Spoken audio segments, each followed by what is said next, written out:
Hi everyone, this is Ratan Tejasvi Vadapalli and my teammate is Durga Sindhu Animalla. We belong to the team Pioneers and we have worked on a project, employee performance tracker web application called SkillSnapshot.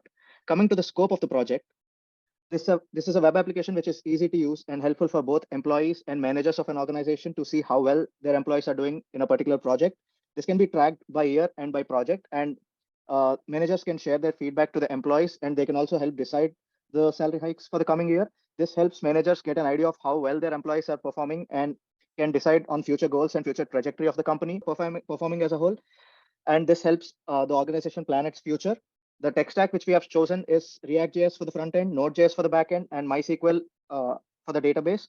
We have normalized the tables in our database and created necessary indexes, keys, and created views to show employee information in an efficient way. Coming to the project, we have two dashboards, one for the employee and one for the managers or HRs. The managers or the HRs dashboard is the admin dashboard or the admin login. Now we'll log into the app with the admin credentials. Based on the role, they'll be redirected to the particular pages. If a HR or a manager logs in, they'll be navigated to the admin view, and they can perform all the CRADA operations. Whereas if an employee logs in, they can see only their information by providing their employee ID. So here we are currently giving an admin or a HR login. These credentials are in our users table where the password is encrypted. If our encrypted password matches the password which we have given, it logs us into the system. So this is our initial page or the dashboard or home page. When we click on the get started button, it directly navigates to the create employee page. We also have this hamburger menu on the side where we can see all the CRUD operations.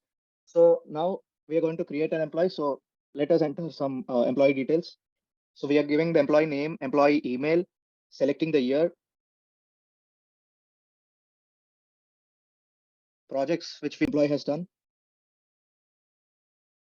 comments, etc. We can add a year and add different projects, giving the salary and comments from the manager, and we can just save it in the database. So we can see that the employee is successfully created. So on inspecting the rows, we can see Ganga is the newly created employee with the employee ID 103.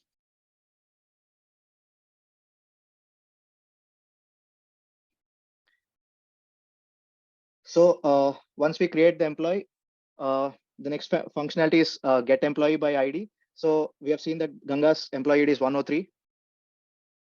Once we enter the details, we can fetch the details. So for this, we have created a view called get employee by joining the tables. Here we can see that the employee details by inputting the employee ID. We also created a small visualization for the ratings. Hi everyone. So the next functionality is get all employees.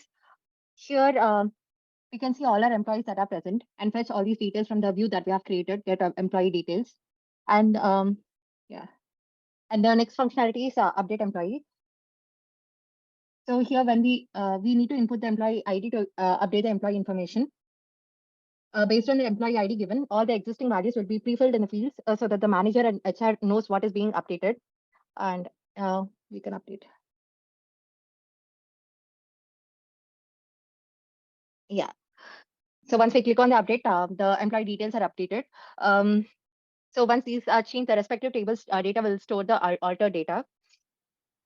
Yeah. And the last functionality is delete employee. Here also we input the employee ID that needs to be deleted from the database. So here all the fields will be displayed by default. And once we click on the delete, it will show a pop-up where it asks for the delete confirmation. Once clicked on OK, the employee will be deleted from the table, from all the tables. Now, when we try to fetch this employee by again going into the update or delete, yeah, it says no employee found.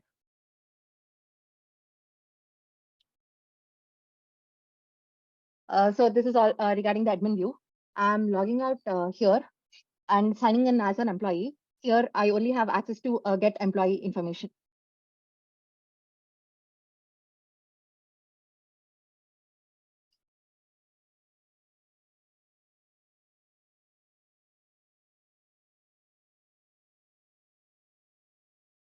As you can see, we only have access to the get employee.